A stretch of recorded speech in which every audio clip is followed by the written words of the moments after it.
السلام عليكم، كي دايرين؟ بخير؟ لاباس عليكم؟ صحيحه مزيانه، كنتمنى تكونوا بخير وعلى خير. وانتم تشوفوا هذا الفيديو اليوم غادي نقدم معكم واحد البريوات اللي كيجيو اكثر من رائعين، بواحد الحشوه مختلفه تماما على داكشي اللي تنديرو دائما. ما فيها لا شعريه صينيه، ما فيها قوه المقادير ولا قوه التحضيرات، وتجي بنينه صراحه الله. كنتمنى انكم تتابعوا معايا الفيديو طريقه التحضير والمقادير، ولكن قبل من هذا الشيء بغيت نطلبكم فضلا وليس امرا تشتركوا عندي في القناه، ديروا جرس الجرس باش يوصلكم دائما الجديد ديالي. ونبداو بسم الله على بركه الله. بالنسبه لهاد البريوات اش غادي نحتاج ليهم؟ عندي هنا 1 كيلو اولا شحال ديال الدجاج. انا درت هنايا 2 صدور ديال الدجاج اللي قرطهم هكا مكعبات على هذا الشكل هكا، ما يكونوش رقاق وما يكونوش غلاظ، يعني يكونوا متوسطين. عندي هنا 2 صدور ديال الدجاج، وعندي هنايا واحد 5 ولا 6 ديال البصلات يكونوا على هذا الحجم هذا. يا عندكم بصله خضاريه كان احسن، يا عندكم هذه بحال اللي متوفر لكم كلشي تنقديو به. غادي نحتاج واحد الكميه ديال الزيتون الخضر اللي قرطوه كرقيق. غادي نحتاج واحد الكميه ديال الفرماج، 6 ديال الفرماجات هاد المثلث. وغادي نحتاج بالنسبه للتوابل غادي نحتاج واحد علبه ديال دانون مسوس، علبه كامله. عندي هنا واحد كميه ديال القزبور، يعني ما يعادل واحد 3 المعالق كبار ديال القزبور والمعدنوس مخلطين هنايا. عندي معلقه صغيره ديال الهريسه.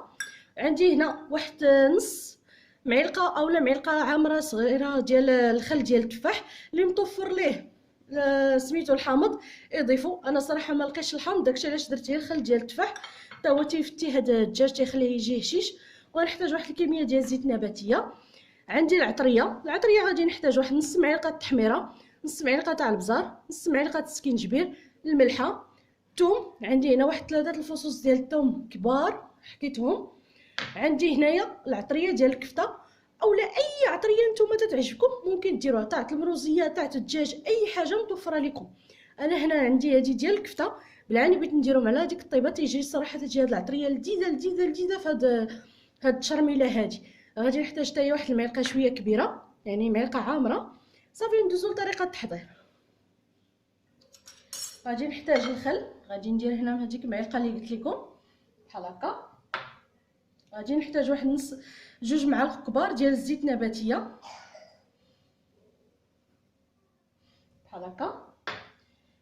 غادي نحتاج الهريسه، الا ما بغيتوش ديروها لكم الاختيار، ولكن تتبنن هذه الحشوه. وغادي ندير هذا سميتو القزبور والمعدنوس، وغنخلي واحد المعلقه فاش غادي نشحر هاد البصيله هادي.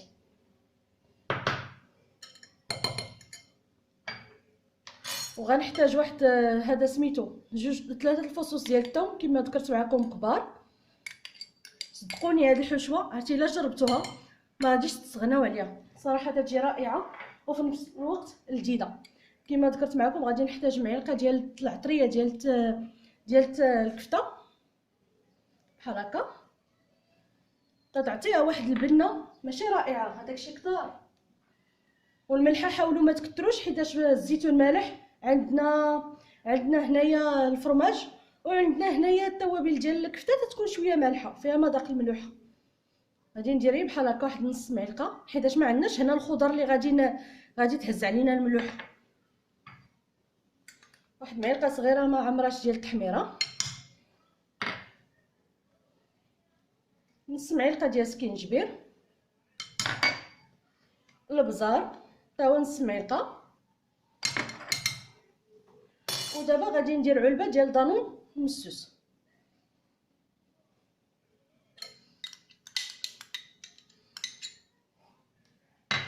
صافي غادي ندمج هادشي مزيان، غادي ندمجو بيديا.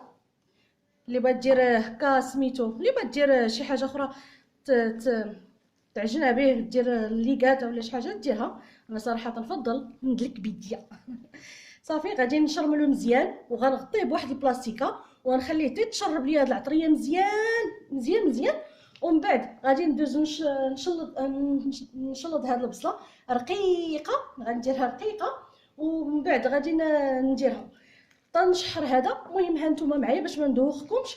صافي دابا غادي نكمل دابا هذا نغطيه مزيان بعد ما ندخل فيه هاد الشرموله مزيان وغنغطيه ونخليه تيتشرب واحد ساعه نص ساعه الا كنتو زربانين به يدير واحد نص ساعه، الا ما كنتوش زربانين به ديروه من الليل وخليوه حتى الصباح، ونوضوا شحروا دغيا دغيا هاد الحشوه. وبالنسبه اللي بغى يدير معاها شعريه صينيه لكم الاختيار، يمكن لكم تضيفوها حتى هي تجي زوينه. كما قلت لكم صراحه الحاجه اللي غاليه طلعتها باتساع، ما نكذبش عليكم، ما نقدرش نشري باكيه ديال وحده فيها صغيره فيها هذا بداك الثمن بزاف صراحه الله. داكشي علاش غنستغنى عليها، ولكن صراحه اللي بغى يضيفها يضيفها حتى هي تجي زوينه. صافي غادي معك هادشي كما قلت لكم، وغنخليه ونرجع معكم باش نكملوا الحشوه ديالنا. دابا درت المقله باش تسخن ليا، غادي ندير فيها واحد شويه ديال الزيت نباتيه اللي بحال هكا. من الاحسن حاولوا ما تديروش الزيت ديال العود، باش ما ديريناش المذاق، تغطينا على الشرموله اللي درنا في الدجاج. صافي ونصب الدجاج ها هو كما شفتوا، خليته طا تشرمل على خاطرو، وغادي نجهد النار تكون مجهده وندير فيها الدجاج. الزيت بدات تسخن،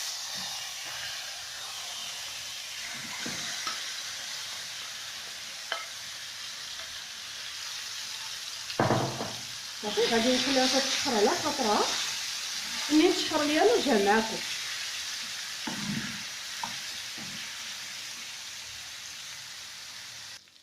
صافي دابا بعد ما تشحر ليا كما شفتوا معايا ونشوف من داك الماء ديالو، غادي نحيدو وغادي نجيب دابا البصله اللي شلط كما شفتوا معايا، غادي نحيد هاد الدجاج هو الاول ونرجع معاكم.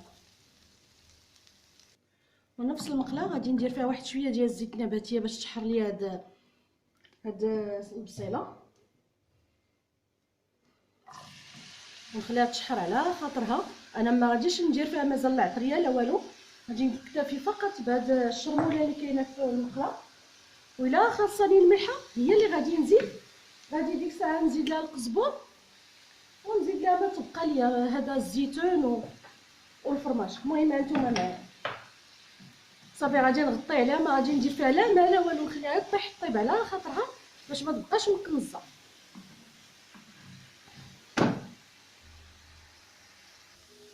دابا بعد ما خليت البصله دارت تقلات بحال هكا كما تشوفوا معايا، هبطات مزيان، زدت قبيصه تاع الملحه اللي زدتها هنايا. دابا غادي نزيد هاد شويه تاع القزبر اللي بقى بحال هكا، وغنزيد الزيتون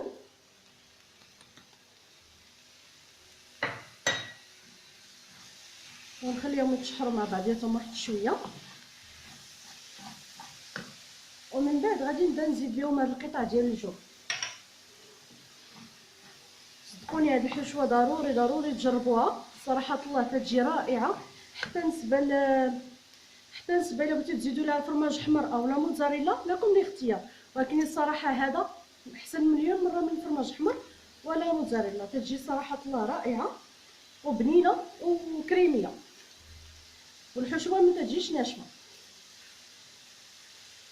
غندير هاد الجبن ونرجع معكم. صافي دابا غادي نحاول نمعك هاد الجبن يدخل مع هاد البصله. كما ذكرت معكم حاولوا ما ديروش العطريه بزاف، ما تكثروش وما ديروش زيت العود. اذا زيت العود غادي تغطي لنا على هاد المذاقات ديال العطريه. صافي غادي يذوب هاد الفرماج مزيان. ممكن تعمروا بها طاكوس، ممكن تعمروا بها لي شوندويش، صراحه تجي رائعه هاد الحشوه. كما قلت لكم كنتمنى انكم تجربوها وتشوفوا المذاق ديالها. علاش نهضر لكم الرائحه ديالها يا سلام، ديال العطريه اللي درت فيها ولا هذا التوابل صراحه جات بنين. هاي الدجاج جا فتي بزاف، خليته غير ساعتين ماشي زعما بزاف، مع ذلك جا بنين وفتي. دابا غادي نزيد هذا الجبن باش يتشحر معاهم، عفوا الدجاج سمحوا لي قلت لكم الجبن. غادي نزيد هاد الدجاج باش يتشحر معاهم ويتشربوا من بعضياتهم العطريه.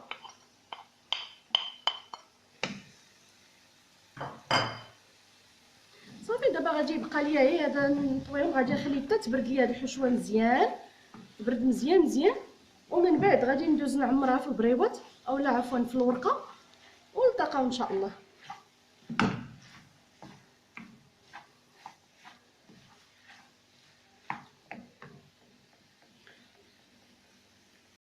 صافي دابا وجدت ليا الحشوه كما شفتوا معايا، كتجي معلكه ولذيذه صراحه الله. تنتمنى انكم تجربوها تشوفوها كي تجي.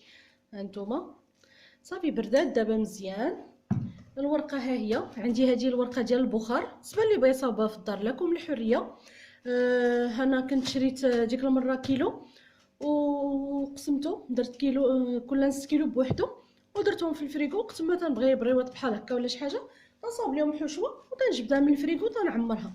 هذه الورقه ديال البخار هذه. دابا انا غادي نصاوب بهم اليوم بريوات ماشي صبيعات، نتوما لكم الاختيار، صبيعات بريوات اي حاجه تعجبكم ممكن ديروها. ندوزو دابا لطريقه البريوات ديالنا. دابا بالنسبه للورقه غادي نطويها باش نقادها باش تجيني بحال، يعني باش ندير بها بريوات بحال هكا. بسم الله. نحاول نحيد الجوانب اللي تيكونوا، ونعبر واحد 3 صباع ونقطع. الا بغيتوهم كبر من هكا ديروهم. صافي غادي نقطعها ونقادها ونديرها في بلاستيكه باش ندوز نعمرهم معكم. صافي دابا غادي نجيب القياس بعد ما سرحتهم هنا ودهنت فوق الحيط بشويه ديال الزيت، حيت انا الورقه عندي في الفريغو. صافي عطاني تنجيب قياس. نعم تنعتذر منكم. المهم صافي عطيت على البريوه تاع باين، كل واحد تيدير الطريقه اللي تتسلكو واللي تيرتاح ليها بحال هكا. وغنجيب شويه ديال الماء والدقيق، غادي نجيبهم نديرهم هنايا.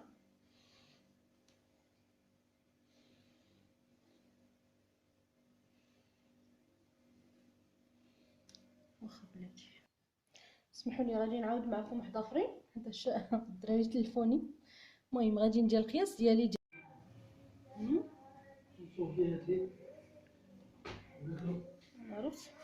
وهذا هو الشكل النهائي ديال البريوات اللي شاركت معكم اليوم. صراحه تيجيو رائعين والمذاق ما نقول لكمش عليه. يا سلام. هانتوما شوفوا. بالنسبه اللي بغا يديرهم في الفران يديرهم، بالنسبه اللي بغا يديرهم في هكا في يقليهم لكم الحريه. غادي نحل معكم وحده تسمعوها كي تجي. ها صراحه تيجيو رائعين. كنتمنى انهم ينالوا الاعجاب ديالكم. هانتوما شوفوا كي جاو من الداخل مقرمشين وما نقول لكمش المذاق والريحه ديالهم. يا سلام. ودابا ما بقى ليا الا نقول لكم بالسلامه عليكم والى اللقاء ان شاء الله الى وصفه قادمه باذن الله.